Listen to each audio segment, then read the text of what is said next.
Pope Francis has celebrated Mass in front of tens of thousands of people in the Cuban capital Havana, on his first visit to the communist-ruled island.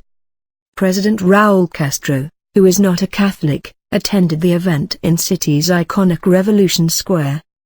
Later the Pope also met the leader's brother and predecessor, Fidel Castro. Pope Francis, who is at the start of his Cuba and US trip, has been credited with helping the recent thaw in diplomatic ties between both countries. After his arrival on Saturday, he hailed improving ties between the two countries as an example of reconciliation for the whole world. But he also urged both Cuba and the US to persevere on the path of detente. Mother tongue.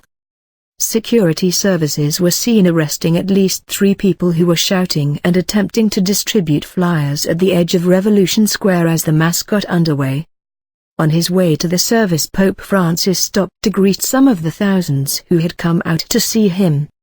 During his homily he said that Christians are constantly called to set aside their own wishes and desires, their pursuit of power, and to look instead to those who are most vulnerable.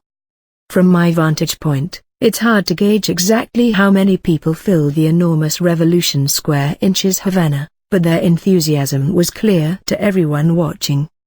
The Pope was greeted by thousands in good voice and high spirits, despite the suffocating Caribbean heat. It was a rare sight, the iconography of revolution such as the huge cast-iron Che Guevara mural juxtaposed against the images of religion, including a vast huge picture of Jesus Christ. Or Raul Castro embracing Pope Francis. Once again, it felt like evidence that times are changing on the communist island.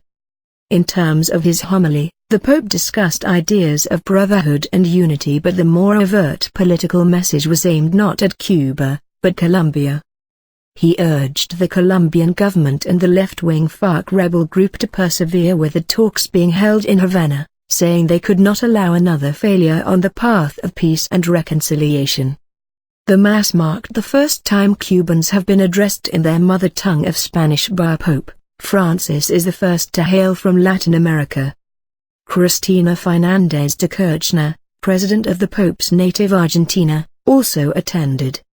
It is not clear to what extent, if any, Pope Francis will address in public the issue of political freedom with either Raul or his brother, says the BBC's Julian Migliorini in Havana. The Pope praised improved cooperation between the Cuban government and the Church on Saturday, but called for the Church in Cuba to have the freedom and the means to pursue its mission.